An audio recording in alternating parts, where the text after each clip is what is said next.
Hello, everybody, and welcome back to another episode of Let's Talk MMA. UFC 282 just happened last night, and it was like a disaster of a beautiful disaster of a card. And we're gonna be talking a lot about that today. There's like so much to talk about just based on this one pay-per-view alone. There's a lot. So we're gonna talk about UFC 282, and then we're gonna get into next week's UFC Fight Night. So first of all, Cody, how are you doing? I'm doing good, man. How are you doing? It's been a little bit. It has been a little bit. We've been very inconsistent, but we're going to get better. We are. 2023 is going to be a huge year for us. It's going to be the year. 200 million subscribers. Easy. Let's do it. All day. So, UFC 282. I think we should start and just talk about, like, the prelims, the early prelims, because, like, you know, you have the main event and the co-main event, which are supposed to be, like, the really cool parts of the UFC pay-per-view. Yeah. The prelims fucking ruled on this card. Oh, yeah, for sure, man. The prelims were the card. There were only finishes on the undercard. The co-main and the main event had decisions. Everything else, submission or knockout. Let's just go ahead. I'm going to pull them up, and we can talk about them a little bit. So we'll skip a few of them and just go right to Billy Quarantillo versus Alexander Hernandez. What did you think of this performance by Billy Quarantillo? That was beautiful, man. He was really good. He looked very good, and it was a great finish. It was one of those fights where Alexander Hernandez, too, I feel like ever since like he talked shit to Cowboy Cerrone and got the shit beat out of him, it's been like, are you going to bounce back and be that elite fighter we thought you were? He looked good in the first round, but He did. Quarantillo just fucking... He's a maniac. He is a maniac, man. It was fun to watch. It was a very good fight to start, you know. Yeah, and he was like covered in blood in the first one, but just comes back and is just vicious with the work in the second round. And the ref let it go on, but Billy Quarantillo with the W. After that, it was Chris Curtis versus Joaquin Buckley. Nice little snowplow going by there. Great for the sound. Joaquin Buckley is like, I feel like he's a really fun fight, and I feel like whenever he's on a card, he just adds a little bit of extra pizzazz to it. He does, for sure. He definitely does, because he always has decent fights, or he's in a fun fight.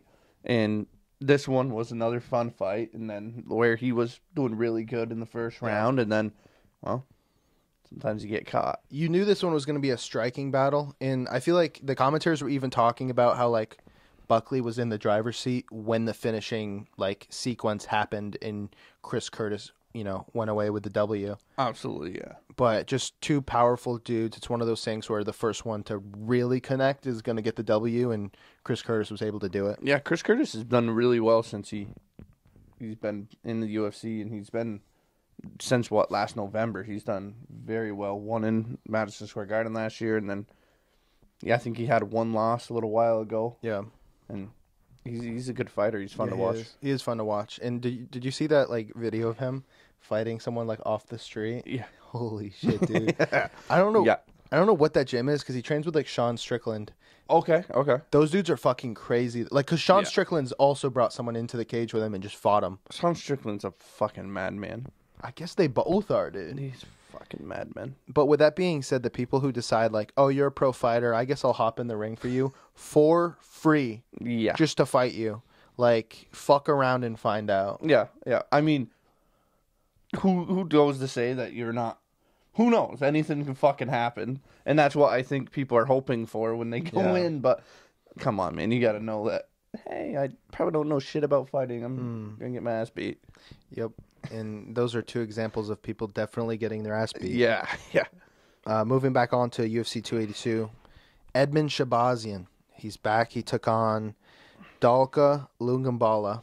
Fucking ruined that name, dude. Not even close. I could not say it any better. I just listened to John Anik pronounce it too, and I'm like, I got this, and I got to it, and I'm like, it's a lot of vowels. Edmund Shabazian, he's back. I forget his last couple fights, but I know he's been on a bit of a downward decline. He got a finish here. What did you think of his performance? Great, man. Those knees were nasty, man. That one knee that came up the middle to start the sequence before he was finishing the fight.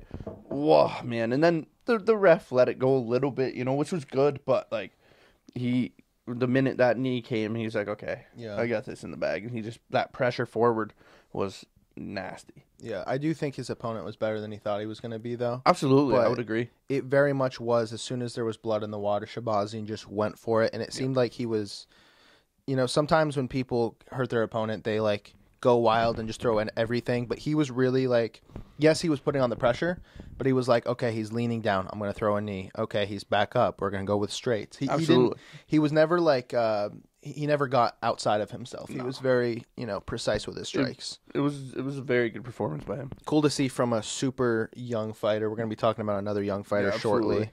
But first we'll go Chris Dawkins, Jairzinho Rozenstruik, heavyweight division. Two big boys. What do you think of that one? Fucking nuts, man. Rozenstruik he's good, man. He's had, fair share, but he is good, man. That was fucking nasty. Jairzinho going forward is super, super dangerous. Like, I know there's been a few fights where he's hesitant and he kind of just trades with people, but when he goes forward, he gets quick finishes. He's had 3 fights with finishes under 30 seconds. Yeah. And this is one of them. Yeah, man. He just goes in and he's fucking not scared. He's going to put forward pressure and he's looking to finish you from the minute the bell rings. Yep. The minute the first bell rings, you're ready to go, and he's going in. And it sucks for Chris Dawkins. Yeah, I think that's his 3rd in a row because he fought Curtis Blades. I'm pretty sure he fought Derek Lewis too. Yeah. Those both did not end well for him as well. So my tip for Jairzinho Rozenstruik is just when the fight starts, just go after him. Yeah, for everyone except Francis. Yeah, everyone except Francis. Didn't work out good for him. No, that did not work out well for him. No. Nope. But, who does that work out well for? Oh, not many people. All right. We got Raul Rosas Jr. versus Jay Perrin. What do you think of this fight? The kid is good, man. He is really good. He's legit. I watched him when he was on the Contender Series. He came in. I'm like, 17, man. That's fucking young. And he, like Dana White said, he is in there with the grown men, and you can't tell that he is young. You can't. Yeah. And like last night, he had, people talk about jitters and all that, which I'm sure he had, but you couldn't tell. He had some swag going on. He had the freaking sombrero walking in. He was taking his time, soaking it up. Like a 18-year-old with that level of maturity and confidence is like crazy. Man, he is good. And Jay Perrin, I remember, was talking a lot of shit, which, I mean, hey, you're fighting an 18-year-old kid. Yeah, you probably don't want to lose to an 18-year-old, fresh coming into the UFC. Of course not. Yep. But that kid's good, man. His grappling, the way when he gets on the ground, he is always looking for something. He's always trying to move forward. He's not just sitting there trying to hold you, and we saw that in the Contender Series as well. He's just looking for a finish, and he got it. And I think we're going to see big things from this kid. Yeah, I'm excited. I hope they take it slow with him. I do too. I hope they give him a little bit of the Paddy Pimblett experience. Yeah. Just because you don't want to put an 18-year-old against a fucking top 15 beast right away and just have him and the shake his confidence. Thing is that kid would do it. Yeah, for sure. He's a gamer. Like, you can tell that kid would do it. He'd probably fight for the title tomorrow if you let him. Mm-hmm.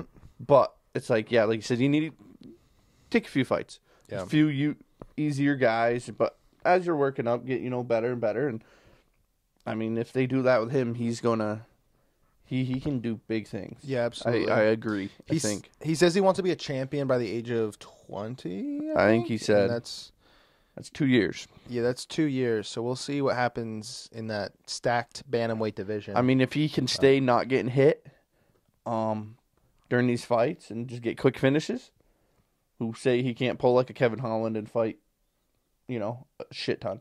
Yeah. He could. Yeah. Yep. Or pull a fucking Alex Pereira and he's like, I've had 3 fights, but I'm ready. Yeah, UFC. Yep, belt. Give me belt, UFC. Next, so it's like we're finally to the main card.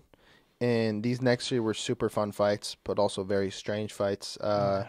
You have Bryce Mitchell versus Ilya Topuria. Ilya Topuria got a submission finish in the second round. What did you think checking out this fight? I thought going into it, Bryce was going to win. Mm-hmm. I really wanted Bryce to win, but Topuria looked fucking good. He looked really good. He made Bryce Mitchell almost look like he didn't know how to fight. Yeah. Like, he was hitting him with a lot, like, taking down, like when they were going for snubbing takedowns. Yep. Stuffing takedowns. And, dude, I was surprised. I thought Bryce almost looked nervous. Yeah, I think Ilya is one of those guys who's just a marauder. And he's like, his ground game's good enough where he can really stuff those takedowns. Mm-hmm. And when you're forced to stand with someone who's as aggressive and just well-rounded as Ilya Topuria, it's not a good time. And like you said, like, I know Bryce has been working on his striking a lot. Oh, absolutely. The difference in striking was insane. And Topuria was hitting him hard. He was hitting him often, and he was fast. Man, he looked good, dude. Like, yeah. And like I saw something today, and it's like, so how do people think Paddy Pimblett will fare now? That's another thing too, because like, it's weird that it's not very often where you see two fighters like beefing and they're in different divisions. Yeah. But this is another one where I think Ilya could go up in weight and still put it to Paddy in a big way. Yeah, he is good, man. Like I said, last night's fight surprised me. I thought Mitchell was going to. I thought he was going to dominate the fight. Honestly, I thought he was going to take him down and have his way with him and grapple him. And well, I was proven wrong, and it was fun to watch. Welcome to the top 10, Ilya Topuria. It's going to be interesting to see where he goes from here, just because, like, another stacked division full of beasts. You got Josh Emmett fighting Yair Rodriguez for the title, so, like, another fight or two, and Topuria's in that conversation. Oh, absolutely. Moving on, Darren Till versus Dricus du Plessis. Another, like, sad fight, another... fan favorite. Darren Till right now is 1-5 in the middleweight division. For sure. And, like, I saw the press conference after they asked Dana White, what do you do with Darren Till next? He's on a losing streak. Like, do you think, blah, blah, blah. And he's like, nah, I mean, he just got fight of the night honors. Yeah. He's like, he looked really good. He looked really good in that fight, and he got to a point where he almost finished that fight. Yeah. And I agree. And then he just he gets grappled. And with that being said, it was like a really weird first round. It was. It was like, I can't tell if Darren was trying to get du Plessis to like just get tired, but he was getting wailed on in this position where he wasn't exactly grounded, but he wasn't exactly standing, and he just like was just doing the thumbs up to the ref for that whole sequence. And it's like, du Plessis did get really tired from that exchange. In the second round, he just looked exhausted. Yeah, he looked extremely tired in that second round. Yeah, no, that was weird watching Till do that. But the second round was good, man. Till looked good. Till looked very good. And he's, I think Till needs to go back down in weight. I think he needs to go to 170 again. I think it would fare for him well, just because he can strike well. Darren Till's a good striker, and his wrestling's gotten better. But he at 185 right now, I think the guys are just too big for him. I think they're too big at 185. I agree with you there. The only thing is, it seems like the blueprint to beat Darren Till is out there. It's to grab the dude, throw him on his back, and he won't get up. Exactly. And at 170, you have Bilal Muhammad, Kamaru Usman, Colby Covington, Hamza. I mean, he's not going to fight Hamza Chimaev, but Sean Brady. You have so many wrestlers where it's kind of like... That's true. He's kind of a tweener. He should be between 170 and 185. And... just do catch weights all the time. Just only catch weights. And that's the thing. It's like, he's a guy kind of like who... Wonder Boy, we saw a fight, the week before. Who, if you give him strikers and only strikers, they're going to be fun fights. Yeah, they are. You give Darren Till just a striker, and his chances go this far up. Yep. But he's the kind of guy who will fight anybody, and it's sad to see him lose. But on the other hand, du Plessis looked very good. He has looked good in his past few fights, and he got the dub last night. Matchmaker Mason says... Darren Till at 170 against Jorge Masvidal. You're welcome, Dana White. I just made your life easier. Like, you got Jorge. They've done it once. He once. doesn't want to face a wrestler, Darren doesn't want to face a wrestler. They fought before. It was a fun fight before. Put those two at it and then Run it make back. it happen. Yeah, run it back. Two guys who are like in weird spots right now but have name value. Absolutely. You're welcome. Got it. Nailed it. All right, moving on. We have Santiago Ponzinibbio versus Alex Morono. This ended in like a late third round finish. I saw it as Alex Morono piecing up Santiago Ponzinibbio. I did too. Like just like a straight up gangster. The crowd was booing, which like if you're in that crowd, politely go fuck yourself, because like that was a fun fight and they were acting like little children, like boo. Like those two dudes are standing up and striking. Alex Morono had a knockdown in each round that he fought in, other than the third where he got knocked out. Like, how are you booing that? Yeah, it's fucking absurd to boo shit like that. Yeah. I mean, it's the fight game, man. I mean, that was, like you said, that was a fun fight. Yeah, it was. They were throwing punches. They were going after it. Someone got to finish in the third round. Yeah. And Morono took the fight 5 days notice. Mm-hmm. You know? And also you have to give it to Santiago. He, switched up a different opponent as well. That's a lot to do in 5 days, and to still go out there, put on a decent fight, and get a finish it was a great fight. One of the better fights on that main card. It was great. It was a great fight. I mean, besides I like the Duplessis fight a lot, so those two were probably my two top ones on the main card. And there it is for like the undercard that we've talked about. We'll move on to talking about Paddy, but let's do like a quick round of applause for that undercard. Like, that was good. That was good. That was good shit. Those good. guys brought it, and then you had these co-main and main event, which were just so Paddy Pimblett fought Jared Gordon, and he wins a unanimous decision. How did you see that fight? Like, who do you think got the dub in that fight? You have to give it to Gordon. Yeah, I'd say. But at the same point, I see the third round. Like, I watched Dana as well, and he said the third round, Gordon pitched that fucking third round away, which he did. Gordon did piss that round away. Went and held Paddy on the cage. You ain't doing much with the control time. You had 6 minutes of it. yeah. Did you do a lot with it? That third round you had him against the cage. I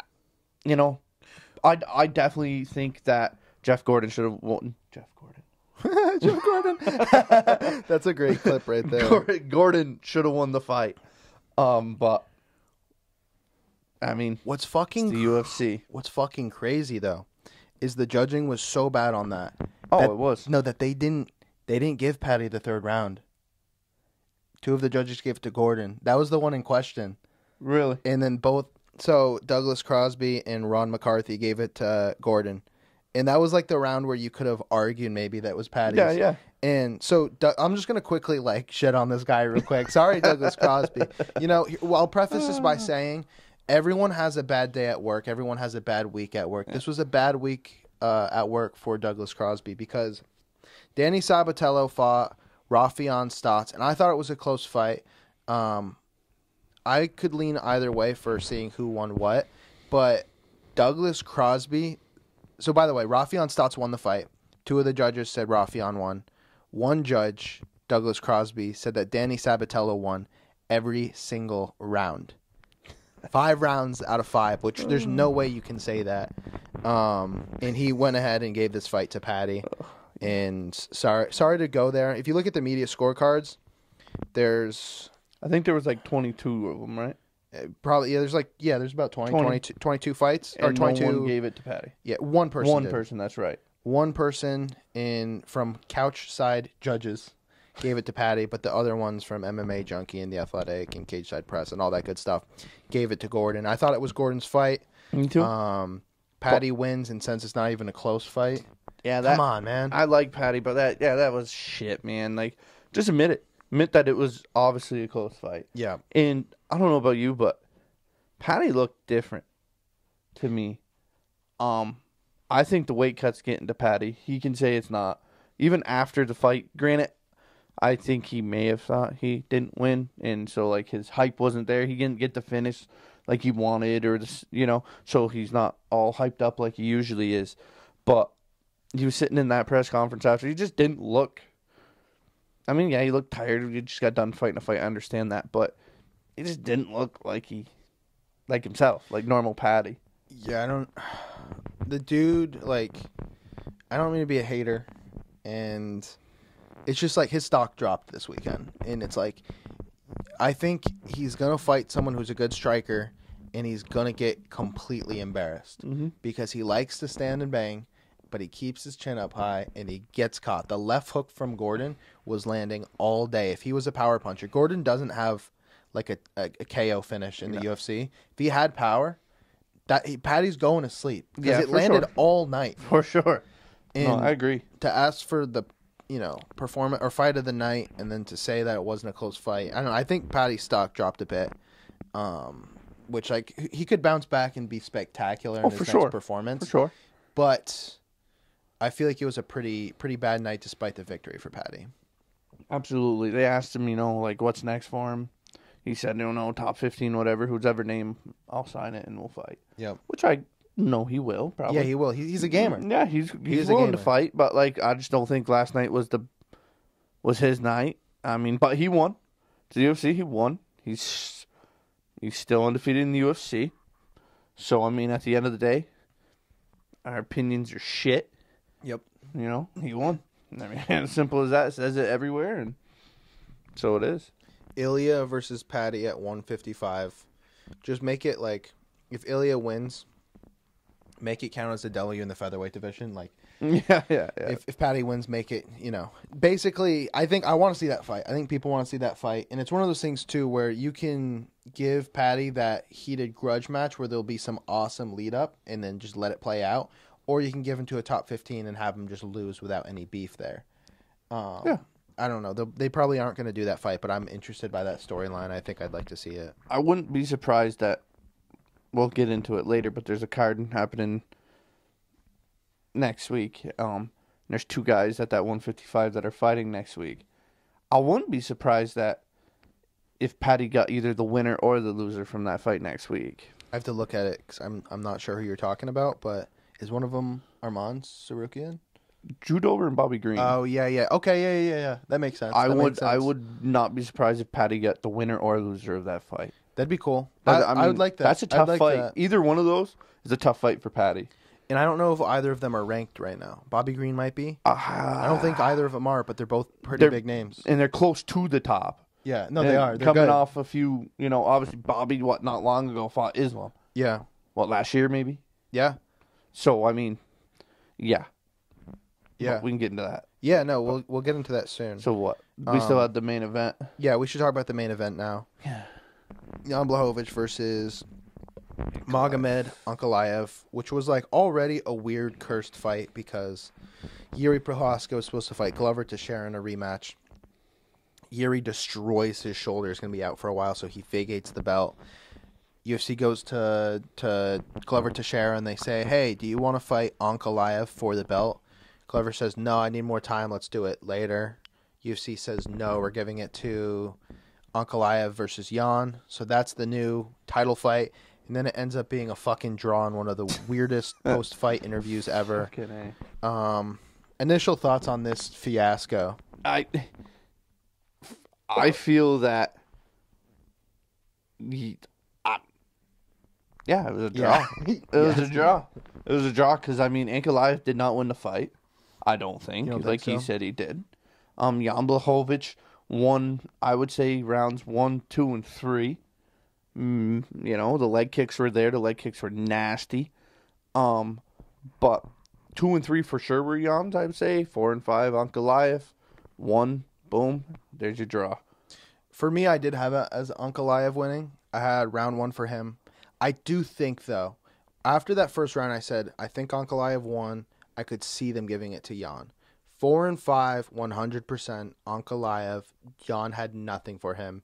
Rounds 2 and 3, I had Jan winning because of those leg strikes. Yep. And I thought the fight, I thought that was going to be a big issue for Ankalaev. He did switch up the strategy, but I thought Jan was going to get a finish with those leg kicks. So if you have a 10-8 here or there, then it completely changes everything. But I did have it for Ankalaev.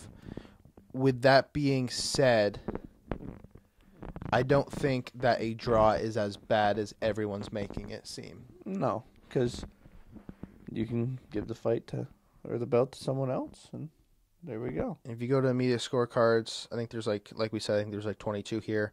2 of them had it for Blachowicz, 48-47. A fuck ton of them had it for Ankalaev, 48-47. And there were some 48-46 cards, which means that Ankalaev got 10-8. Then there were some 49-46 and then a 49-45. So a lot of 10-8s given. A lot of people gave Ankalaev a lot of rounds. I don't understand how you can give him 4 out of the 5 rounds. No. Regardless, a close-ass fight. If I were Dana White, I would say, hey, let's take these 2 who just performed. Wasn't the most entertaining fight, but they're entertaining fighters usually. Let's have them just run it back and fight for the title. He goes, no. Not only no, but I don't want Ankalaev or Jan fighting for the title. Nope. We're doing Glover Teixeira versus Jamal Hill. What do you think about that? That's going to be a weird fight in itself as well. Yeah, it is. Jamal Hill don't wrestle. He throws punches, and he's strong. Glover is the man. I like Glover a lot. I think if Glover gets a hold of him, bad day for Jamal Hill. Yep. But Jamal Hill could crack him. Could frickin' crack Glover, and it could go quick. But yet again, I have to say it. The fight with Glover and Yuri Prochazka, man, you can't count out Glover's toughness, man. He took some shots. And so I think it's going to be fun. I think Glover wins, and I would love to see him win. I think this division's in complete shambles. It is in complete shambles. Like, ever since John Jones left, there's been zero stability in this freaking division, and it's like, so you have 2 people who you're having fight for a title. There's an injury. You have two new ones. And then there's a draw, and you just pick 2 new fighters. And I'm glad it's Glover because originally he was fighting for the title. He was a champion. I agree Glover should be fighting. Ankalaev is totally getting the short end of the stick. So you have your number 1 in the division injured. Your number 2 is going to fight for the title. Your number 3 just fought for it, got a draw. He gets nothing. Number 4 just fought for it, got a draw. He gets nothing. Number 5 is injured, Alexander Rakic. I should probably be saying the names. Yeah. Number 6, Anthony Smith. Gets looked over. Fucked. He's supposed to fight Jamal Hill. He gets fucked. He gets told on the after show. Yeah. They're like, sorry, bud. But no fight for you. Your opponent's fighting for the belt. And then Jamal Hill gets it. So I'm curious. I'm curious where Jamal Hill. I want to see what he's got going on in terms of like wins and losses recently. My memory's horrible. Did Jamal Hill just beat Thiago Santos? Thiago Santos. I think so. I thought he had a loss like recently before that.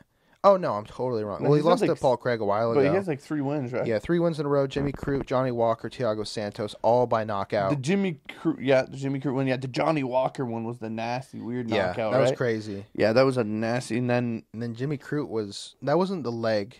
No, that wasn't. That was Anthony Smith. That was Anthony Smith, but he knocked him out. Yeah, and then so that's 3 in a row. I think that makes sense. He's coming off 3 wins. But it's just crazy that you have to go that far down to the number 7 ranked fighter to get a title fight. I feel bad for Anthony Smith. I feel bad for Jan Blachowicz.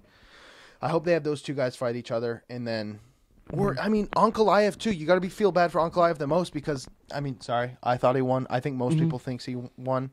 But it was a close fight.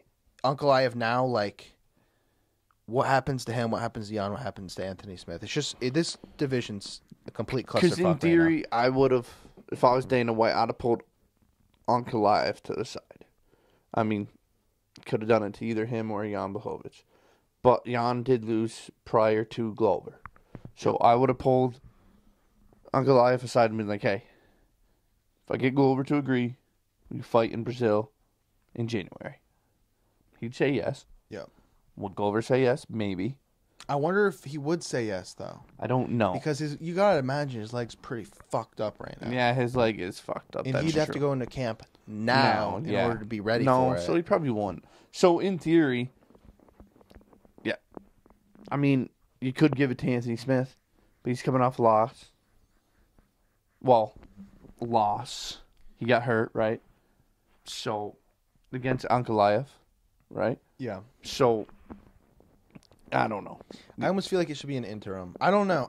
Yeah, Sometimes it seems like the UFC puts a lot of pressure for there to be title fights, and it creates a situation where, you know, people get stripped too quickly, and then you create a ton. I know interim title fights are kind of like there's too many of them, but why does this have to be a title fight? I don't know, dude. This division is in such shambles that it's hard to even make decisions. It is. About it. I agree. Fuck. I agree with Glover fighting for a title. I agree with that 100%. Me too. Opponent, but has potential to be a great fight. Yeah. It's we're just waiting for Yuri to get back, right? Yeah. Like, it seems like he's gonna be the guy. I agree. I don't know who else is gonna rise above and, you know, beat him and be the guy. Looking at the top 15, I really don't know who it will be. It seems like it's Yuri, Glover, and then everyone else. But maybe Jamal Hill. Who knows? I think it'd be cool. He's a hell of a striker. If we go back to one of our of our videos, didn't I say Jamal Hill would be a champion in 2023? You did, and I said fucking Magomed Ankalaev. I think I did say and Jamal I should Hill. be right. I think I did say Jamal Hill. So it'd be interesting. I said that. With that being said, I want Glover to win the fight. But, yeah, me too. But with that Jamal being said, Hill, but then what? But then think of this though. You got to look at this too. Glover wins in January, maybe, allegedly, and Glover goes, "Hey, fuck you, UFC. I'm retiring." And then you get a vacant belt once again. Then who you put? I don't think he's gonna do that. I think he's gonna fight Yuri again. I would think too, but Yuri's gonna be out a while. Yeah. So does Glover just sit on the belt? Yeah. Or does he take one more fight in between that? I don't know. Like an Ankalaev or Blachowicz or Anthony Smith. Or... It seems like Ankalaev has to. I would think. He just seems like he's the guy who should be. Like, do you think there's a chance he's the best light heavyweight on the planet right now? Is there a chance? Ankalaev? Yeah. I don't know. Who do you think could be? Do you think Jan could be? I think Glover could be. I think Glover could be. Honestly. I also think Ankalaev could be. I think Ankalaev could be, but... I think Yuri could be as well. Yuri, yeah. In theory, Yuri would be, I would say. He's a scary man. But I would have to say Glover at this point with Yuri out. It just seems Yuri's, you know, he's had his title shot. He's injured. Glover's had multiple title shots. I don't know, dude. Ankalaev needs to fight for a title. Like, he needs to fight for a title. He hasn't lost a fight. No. Taking a title from him. No, for sure. He had a draw in a close-ass fight that a lot of people thought he won. I don't know. It's fucking weird. We should move on. It's just hard to even talk about this because it's like, this division is so fucked. It is a fucked division. Thanks a lot, John Jones. You just ruin everything you touch. Dick.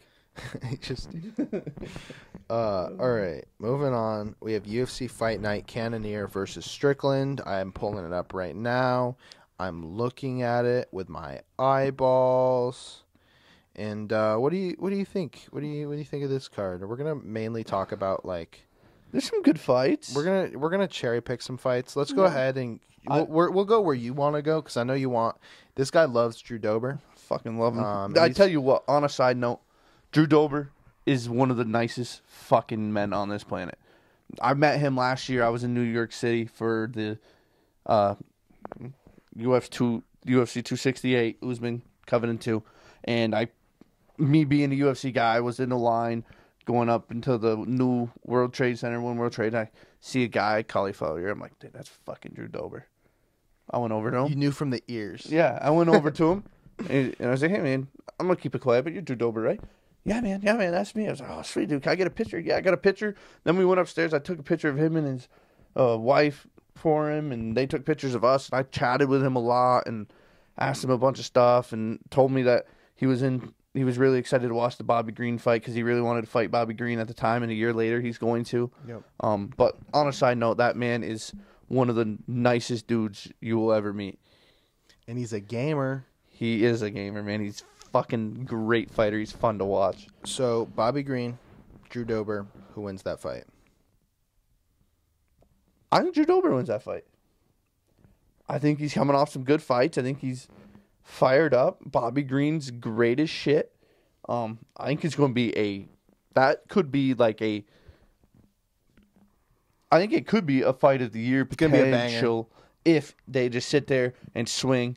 Shit, it's not 5 rounds, but it's probably a good thing for those guys that it's not 5 rounds. I think Drew Dober wins. I think so too. 2 strikers, 2 varying styles. I think it'll be a fun fight. I think either fighter could win, but I'm leaning Drew Dober. So both those guys have fought good guys. They both have fought Islam. So they're both tough dudes. So yeah, it's gonna be fun. Now we're just gonna talk about the main event because Jared Cannonier versus Sean Strickland. Both. Well, never mind. Ignore me. I was gonna say they both just fought for a title. That's not true because Sean Strickland decided not to wrestle Alex Pereira, and then he got sent to the Shadow Realm. Sorry to he got fucked. Sorry to incinerate that guy. Nah, he got fucked. Jared Cannonier did fight for the title recently and lost. Yep. These are 2 guys who you'd imagine would stand and bang, both coming off L's. Who do you see getting the dub here? I'm going to go Sean Strickland. Ooh, $10 bet? Sure. Here we go. Jared Cannonier, baby. I'm going Sean Strickland. The dude is a good striker. He can't knock people out, per se, but he's a good striker. And he just got shit on when he fought, why can't I think right Pereira? now? Yeah, Pereira. Yeah. When he fought Pereira, he got shit on, but he was there. He took the fight. He fought the guy, and I think he bounces back. I think he pieces up Cannonier and wins on Saturday. Jared Cannonier has too many crystals to lose to Sean Strickland. Okay, and I know that Cannonier. I know that Whitaker drank too much coffee for the crystals to matter, and Izzy watches too much anime for the crystals to have an effect. But I think he has enough crystals to beat Sean Strickland. You say that Sean Strickland doesn't have power. Do you know who does? Jared Cannonier. He does, lots of it. So I'm going Jared Cannonier. Yeah, I think it's going to be a good fight. I think it could be a good fight. I see Sean Strickland winning. I do think it'll be a stand-up battle, but between the 2 of them, I think that Jared Cannonier would have the wrestling advantage, and then also would I'd agree. be willing to go and wrestle. I don't think Sean Strickland is willing to, which makes him a fucking really entertaining fighter. Yeah, he's fun. It comes with a risk, and I think he understands that risk a little bit better now. He does, and we'll see. Either he comes back and does what he normally does and has good fights, strikes people, talk to him while he's fighting, and hit him, or he gets knocked out again. Yep. It's a banger alert. It could be a good fight. Also fighting is Arman Sarukian, who I think could be the best lightweight on the planet, and he lost his last fight against Matsu Skamrot, but we'll see if he's able to bounce back and come back. That could be a good fight. And then in one of the earlier fights is Sahid Nurmagomedov. Yeah. Yep. I always like watching him. He's a good fighter. He's fun. He's got a weird style. Yeah. He's a good guy. So it's gonna be a good card. Yeah. I mean, it's good to close out the year and then just let's get started with next year, Yeah, absolutely. Let's go and get into 23, get into that first, pay-per-view of the year. That'd be a banger. I like all the look back content that comes out too, where it's top 10 fights of the year, top 10, fighters of the year. Yeah. All those competitions and everything, and all the edits. So I'm looking forward to that, and we're gonna have content on this channel. Yeah, for sure. Of stuff like that. So yeah, that's that. Is there anything you got to get off your chest? Anything you have to say before we go ahead and wrap this bad boy up? I don't know. What about you? Jan Blachowicz is a beautiful man, and I hope he has a good little vacation between his next fight. That's all I have to say. I hope Francis Ngannou comes back and fights Jon Jones. Yeah, dude. That's really the 2023 goal, right? Because I want Jon Jones to go to fucking PP Night land. I think you very well could go to PP Night. I want him to so Francis. Bad. I mean, people shit. Jon Jones is a great fighter, and he could win that fight versus Francis Ngannou. But he sucks. he could win that fight versus Francis Ngannou. But that'd be a bummer. Love to see him go PP Night. Yeah, I think love it. I would love it. A lot of people are there with you. I am one of them. I would love it, man. I just love it. Yeah, I just love it. So there you have it. Jan Blachowicz. You're a beautiful man, and I love you. I'm going to kiss you on the mouth. And John Jones, you're a bastard, man. You're going to go to PP Night Land. I'm just waiting for the day that I shit on John Jones so much that the fucker just one day is like... Shows up at your house. Or like rings on the phone. Hey, what's up, bitch? What's up, bitch? Hey. If Sean Strickland wanted to fight you at his gym, would you do it? Could we grapple before he punches me? No. First? You can it's like just MMA fight. So you could try to grapple him if you think you could take him down. Headgear, the fact that no. You get zero money and you get zero headgear. Zero headgear. And he's not going to pay you a cent. He'll knock you out, then you leave. If I could convince him to pay me. You get $0. No, probably not. I was just curious. I mean... I feel like you'd be the type where like, yeah. I mean, it'd be cool because, like I said, would I beat Sean Strickland? Absolutely fucking not. Not fucking close. Nar. But who goes to fucking say that? I don't know. Just fucking something. Grab him by his fucking ankle and then get punched in the head, and then you could be like, hey, you're a cool guy. Hey, you're a cool guy. You want to train with me? And then we do that. I think he'd be like, fuck you, pussy. He could be, because that's how he is. Yeah. No, I would love to go in there, beat him up, and then steal his motorcycle that he rode to the press conference. That'd be pretty nice. But he's a fun guy. This podcast is off the rails. Yeah, it is. The end. See ya.